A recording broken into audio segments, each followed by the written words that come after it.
All right, now this is a video that I think I've put off long enough, and depending on how well this video does with my own individual thoughts, I'll be more than happy to do a live stream version of this video where I'll have the live chat open so I can talk with other fans. Now, this has to do with TV show reboots, and I think I'm going to have some fun with this one because I think I've said before, I love these open discussion videos that aren't Tyler Perry related just because they're what's happening now. And reboots can either be a good thing or a bad thing. There are some times where a show will get a reboot and it will be a lot better than the original just because the reboot brings back the general story or idea of an original concept, but then update it, make it relevant to the time that it's set in. Like, I feel like, what's a good example?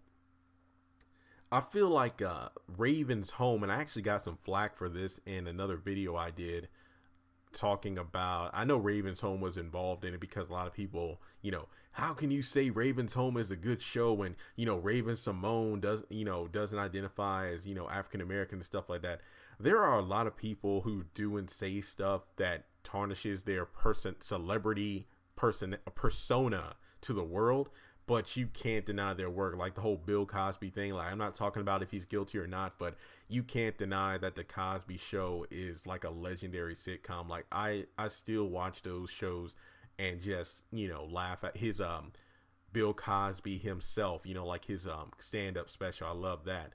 And Michael Jackson, for example, the whole child thing, not talking about that, but you can't deny his music is just in his artistry on stage was amazing. And the list goes on, but overall, Raven's Home, I feel is a good example of what a reboot should be.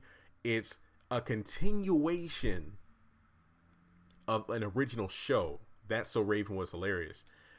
But what it does is you don't feel overexposed to the main characters from the original, like Raven and Chelsea. They're there, but they're not all up in your face. It's really about the next generation of kids, which is awesome. Girl Meets World, on the other hand, not so much. That show to me kind of fell flat on its face. I'm going to be honest here. I think that I might have watched 8 to 10 episodes total. Like, I watched the first couple of episodes, but then the only episodes I actually watched were the ones where Boy Meets World's character shows up. Like when Eric showed up, when Jack showed up, Mr. Feeney, whenever he was there, Corey's parents, I believe, came over for Thanksgiving, I believe it was. I know Minkus was in one of those as well.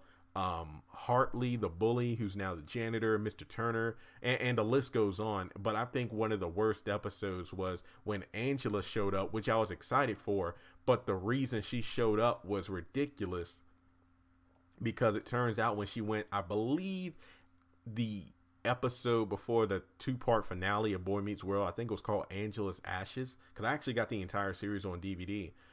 She went with her father, who was in the military, to Germany. And that's when she broke up with Sean. It's like, I'm staying with my dad for like a year, but apparently she must have stayed over there, eventually found someone and got married. And she came from overseas to New York just to see Sean because apparently she wanted to ask him face to face if, I'm not sure if I'm ready to have kids. And I'm just like, what the heck? It's like this ex that you were in love with. Because Sean literally was the gigolo of Boy Meets World, so to speak. He was the pimp, he was the ladies' man. But then he saw what Corey and Topanga had, but wanted that for himself. He didn't want to be chasing after all these girls. He wanted a true love like those two had. Angela was the closest thing he had to that. I remember at one point, it was a Valentine's Day episode where 3 girls Sean, got with and dumped, took revenge on him, but by the end of the episode he's like, I want what you and Corey and Topanga have. I believe it even happened when they went to the college episode, same deal. And he got his heart broken because he even said, to the dad, I'll propose to her. What if I ask her to marry me? Will she go with you then?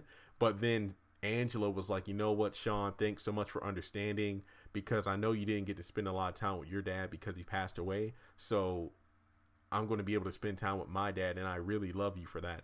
and that broke his heart. So if an ex from like 10 plus years ago comes back into my life to ask me, hey, do you think I'm ready to have kids because I'm married to somebody else? I'd be like, get out of my face. So that was a prime example of Disney bringing back one good show as a reboot and then another show falling flat on his face. And I did not expect to go into like a 3-minute rant about Girl Meets World. So yeah, moving on.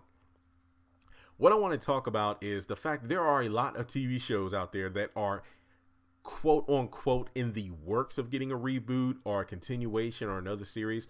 They're talking about reviving The Office, The Munsters from TV Land, Miami Vice. Of course, I believe, American Idol's back on ABC.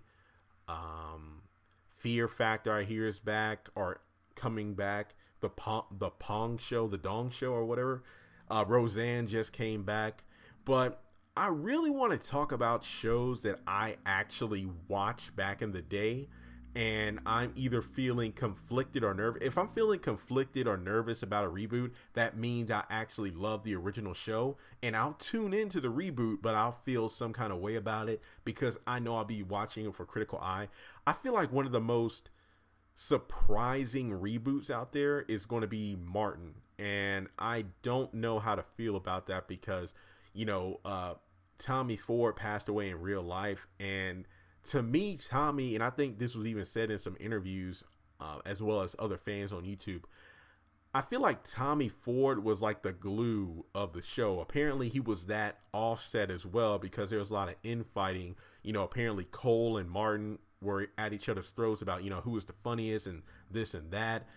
Then of course there was the love triangle, if you will, between Martin and Tisha Campbell off screen, as well as Dwayne, who was Dwayne Martin, who ended up marrying Tisha Campbell in real life, which is interesting because now that there's the Martin reboot coming out soon, Dwayne and Tisha got a divorce recently.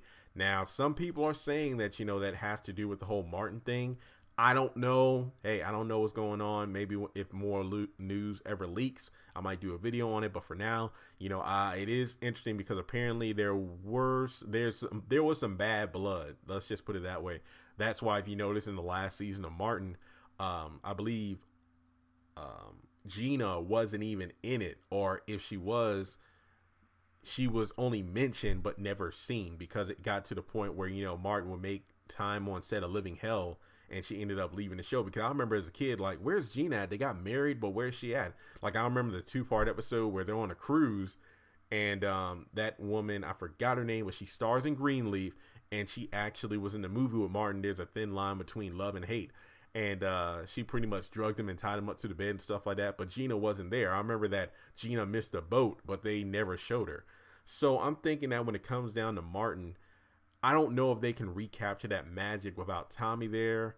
And, if Gina and Martin, it's like, I love the, what's up? I'm sorry, my voice is tired. I recorded like 6 videos already, like the radio and stuff like that. I love that about classic Martin. And of course, all this black celebrities out on the show, movie stars, comedians, the list goes on.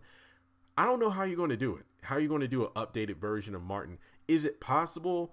Yeah, but I just wonder how it's going to be done. I mean, I just hope that whatever Martin and Pam still have that rivalry between the two where they have to one up each other with jokes. It's just hilarious, but I don't know how it can be done. I mean, if they pull it off, then more power to them. But here's my thing with Martin, and I think a lot of people will agree. What made Martin hilarious was the fact that he was great when it came to physical comedy. But now that he's not, the young, spry, then I don't think Martin's huge. It's like he put on just a few pounds, but he's not like big. I think I'm going to be honest here. I think he was bigger when I seen him on. I forgot what I seen him on. He was big at one point, but then he kind of slimmed down. I remember watching him on Def Jam 25, the anniversary special on Netflix. And regardless, I don't think Martin can do everything that he could do back in the original Martin show. I will be interested to see the fate of some of the characters. Like, did his mom pass away? What about Shanae? Is she still living next door? Jerome, did he ever settle down? And Otis, the police officer, did he pass away? There are just so many things I would like to see. And what about the was it Bob? Did he play Bob, the white guy that works in Gina's office? I would love to see that. You know, if him and Gina have kids, you know, what is their dynamic? Are the kids going to be kids? But here's the thing: when it came to Martin, I don't think there were many kids, if any, in the show. I do believe that Martin did play like this snot-nosed kid that lived down the hall from Gina's apartment. Was it Roscoe? So I wonder how that show's going to work, because with That's So Raven, you know, they were teenagers and Corey was the younger brother, and now you have Raven's Home, where you have the moms, be it Raven and Chelsea, and their kids are the star of the show. So I wonder, when it comes to Martin, what will they do? Because even though Martin wasn't the raunchiest show out there, because at the time, you know, TV was very touchy about what could and could not be said or done on TV. I'm wondering if it's like a show with some kids on it, how far can they really go? I mean, it really just lets me sit back and think about what can they do in order to make this show even attempt to capture the majestic comedy. I know majestic is kind of like a weird word to use, but I can't even describe.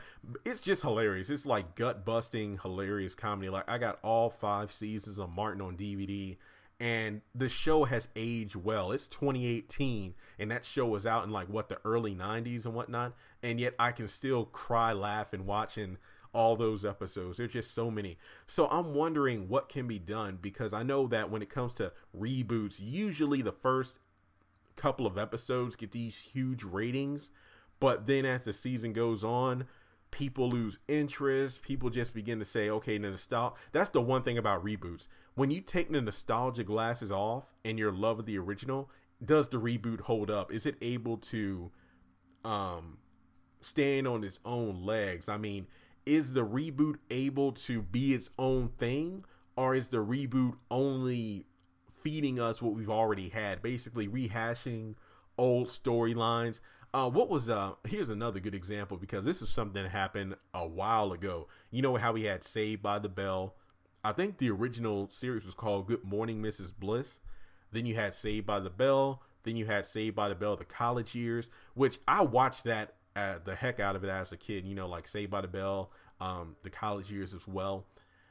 Honestly, I heard that the college years didn't do good. I mean, as a kid, I didn't know about ratings. I didn't care about that stuff. I just watched it because Zach and Kelly Slater and Screech were in college together. But, I mean, looking back, it's kind of like whatever. But here's the thing. I need to rewatch those episodes because, you know, I went to college. So it's kind of like Boy Meets World in a different world. Another prime example. Boy Meets World when they went to college. A different world when they were in college, of course, and then Saved by the Bell, The College Years. I need to rewatch Saved by the Bell, because being that I've had the the experience, I feel like I can definitely relate to it a lot more, so I would enjoy it more. So, I mean, I feel like when it comes to Saved by the Bell, there was another show, I think it was like Saved by the Bell, The New Class or something along those lines. And it didn't do well, because I know Screech came back. He was kind of like, you know, an assistant at the school, like for PE or something like that. But the show didn't do well because a lot of the storylines were the exact same thing as the original Saved by the Bell. So that's my fear for some of these shows coming back. You know, how are they going to feed us, especially a new generation, you know? Will the new generation of Martin fans, you know, appreciate it like the old ones did, the old series? There are just so many things to, you know, keep in mind. Like, I even did a video about a Parker's reboot, but keep in mind that was only Professor Overby and Kim saying that they will be interested in doing a reboot, which I don't know how that would happen. It's really interesting. Keep in mind that a sister reboot, I believe Jack A actually was on the Steve Harvey show, the TV show, like the talk show, and she confirmed that sister reboot is in the works. Again, same thing, you know, T and Tamara, are they going to have kids in the show? Or are they going to have twins? Who knows? Like, you know, will they have gotten pregnant at the same time and they both had one child and they're the same age, but it's like one had a boy, one had a girl? There are just so many factors to keep. Like, what about Roger? Did he ever marry anybody? Did he marry one of the twins? Who knows? I mean, I'm just looking at my DVD shelf while I'm recording this video, and I feel blessed because you know, a lot of these companies that didn't release DVDs of the seasons of the shows years ago finally released seasons of TV shows, and then eventually made the entire complete series sets. And thankfully Amazon Prime, which I definitely suggest checking out Amazon.com for some of these great shows, because I get a majority of these shows either at Walmart or Target for discounts, you know, because they're marked down, or on Amazon Prime because, of course, free shipping. And I got like Sister Sister, The Parkers. I just got Girlfriends last week. Like, me and my mom watched Girlfriends, my sister as well. I loved William in there because, being a guy, you know, it's good to see at least one guy in the show, and he's hilarious. I love William. You know, Martin, Hey Arnold, Boy Meets World, and the list goes on. I have quite a collection. But I'm just looking, as I'm looking at that shelf, I'm wondering to myself, are reboots even necessary? I mean, when you take off the nostalgia glasses, because when you think about, I'm going to be honest here, I'm 26, and I feel like I'm definitely, it's integrated into my being what I like and what I don't like. Like, you know, I feel like I'm at the age where, man, the music today ain't nothing like it was when I was growing up. Because Cardi B, I might do a video about that album. I never knew who she was until a couple months ago, and I don't know, I'm not really a fan, but I'll listen to them. Hey, let me know in the comments, do you want me to do like a album review of Cardi B's latest album that just came out a couple days ago? I feel like, you know, I know what I like and what I don't like, and I feel like on TV today, aside from a handful of shows, you know, obviously, you know, if you know me in this channel, aside from Tyler Perry stuff, you know, I watch like The Flash, Black Lightning, all the CW superhero shows, but there aren't many, if any, other shows that I could say that I religiously watch. Like, I'm excited to watch them when they come on. Like, there's nothing on TBS, no, MTV, ABC, or anything like that that I watch regularly because I'm not a fan. So I'm thinking to myself, TV isn't what it was when I was growing up. So reboots might be necessary to bring back quality television to the world today. However, by doing so, you know, are these reboots made in order to give back good quality TV, or are they made for the sake of a cash grab just because of nostalgia? Another example is, you know, if you look at Dragon Ball Super, which just ended a couple of weeks ago, looking at the series as a whole, it was exciting to see Dragon Ball brought back after so many years. But as the series went on, you can tell that, you know what, they brought back future Trunks. And then if you look at some of the fighting styles and whatnot, it's like, oh, they ripped that storyline, that attack, that pose from the Dragon Ball Z series or the movies. So it kind of fell flat because, in my opinion, it was a good show, but it fell flat in some areas because a lot of it was just like, you're just bringing back stuff that we've already seen for nostalgia, but you're not giving us anything new and refreshing. That's what a reboot should be. It should be establishing the fact that we're a continuation from what you originally saw, but then from there growing, showing character growth, introducing new characters, and bringing us new storylines. I feel like that's what actually attributes to a great series as a whole and a great reboot. So overall, I feel like I've talked enough myself. Based off the comments, the views, the likes on this video, I'll be more than happy to do like an open discussion live stream where I'm talking with you know, a good number of you all about your thoughts on, do you think reboots are good? Are there any particular shows that you would like to see get a reboot? Do you feel like, you know what, I think that reboots are all well and good on paper, but the execution isn't that good because some of the actors and actresses have changed in real life. They aren't the people they were when they made the original project. I feel like Roseanne, I didn't watch it though. I know, here's the thing. I know there are a lot of shows as a kid I watched because we didn't really have cable. So there were a lot of TV shows I watched because, well, there was nothing else on. Like, there were shows I watched all the time and enjoyed them, but now watching them, I don't enjoy them like I used to. Roseanne, Married with Children. There were a few more, but yeah, I mean, I don't hate the shows. It's just like, wow, it's kind of like, wow, I mean, to me personally, they really aren't as good as I remember them. But I remember Roseanne had their episode 1, and after it aired, the ratings were so good, they've already been renewed for a season 2. So that's crazy. So with that being said, let me know your thoughts in the comment section below about reboots. Let me know if you want me to do a live stream, and if you would like to join me on that live stream so we can actually do a live discussion.